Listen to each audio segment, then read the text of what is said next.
আগের দিন। ও গো মা, ঈদের আগের দিনই ছিলাম মনে, তুমি কোনো চিন্তা করো না। আমার গিফটের কথা মনে আছে তো? এটা কোনো কথা কইলা তুমি? মেহেন্দি কিনছি মুই সবার আগে। হাউ অ্যাবাউট আলতা? আলতা কিনছি, লগে লাল চুড়িও কিনছি আম্মা। আর পাকাম করতে হবে না, খালামুনি অনেক বিল উঠে যাচ্ছে। তোমার মায়েরে কবা ওর বান্ধবী কান্দে দুই রাখে। এখন ওই রাখি আমরা আমার শাড়ি চলে এসেছি। এবার হ্যাঁ বাবা ওরে গাইছি। মামা, এলা শপিং করছেন নাকি? হ্যাঁ? আসলে আমরা গ্রামে ঈদ করতে যাচ্ছি। হয় মা, গ্রামে না গেলে কি আর ঈদের কোনো মজা আছে নাকি? হ্যাঁ? মামা, কি জানেন? মোর মাইয়া মানে কি কয় জানেন? কয় যে এবার নাকি তারে লইয়া তার নানি বাড়ি যাওয়া লাগবে। আমার এই ঈদের ছুটিতে 2টা দিন বেশি ছুটি দিয়ে। তুমি তো এই বাড়িতে গ্রামে যেতে পারছো না, কারণ আমরা গ্রামে যাবো ঈদ করতে। দেখলে না টুসি কত খুশি।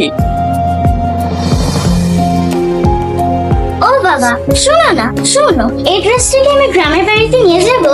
ঠিক আছে, নিয়ে যেতে পারবো। স্যার এই এটা তো স্যার খুবই কান্নাকাটি করতেছে। ওদের কি স্যার একটা দিনের লেগে স্যার? আর সফুরা, তুই ওরে ছিল না ওই যে দক্ষিণ পাড়ার মন নাই না? আমি ওর দ্বারে যে যা জিনিসপাতি কিনছি তুই সেই নিরিবিলি পাঠাই দিব না। তার কাছে পাঠাবেন কে? থাকলেই তো আইতেছে। আরে ফাও কথা খাও খালি, তুই বুঝো না সমস্যা রাখতে পারে না। এই রাখলাম।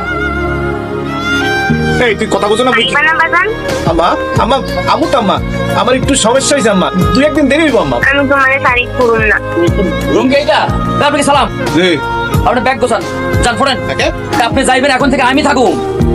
আম্মা মনে হয় একটু বেশি বকি, এবার ঈদের বাড়ি যাওয়ার লাগে একটু জ্বালাইছে আপনি গো। এর লেগে আপনার মোর সার্কিটে আউট করে দিবেন। কে তোমাকে চাকরি থেকে আউট করে দিল? ওই যে একটা বেটা আইছে। আচ্ছা আসো তো দেখি।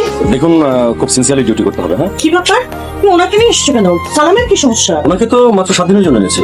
সালাম বাড়ি যাবে না? Thank you. আর শুনুন,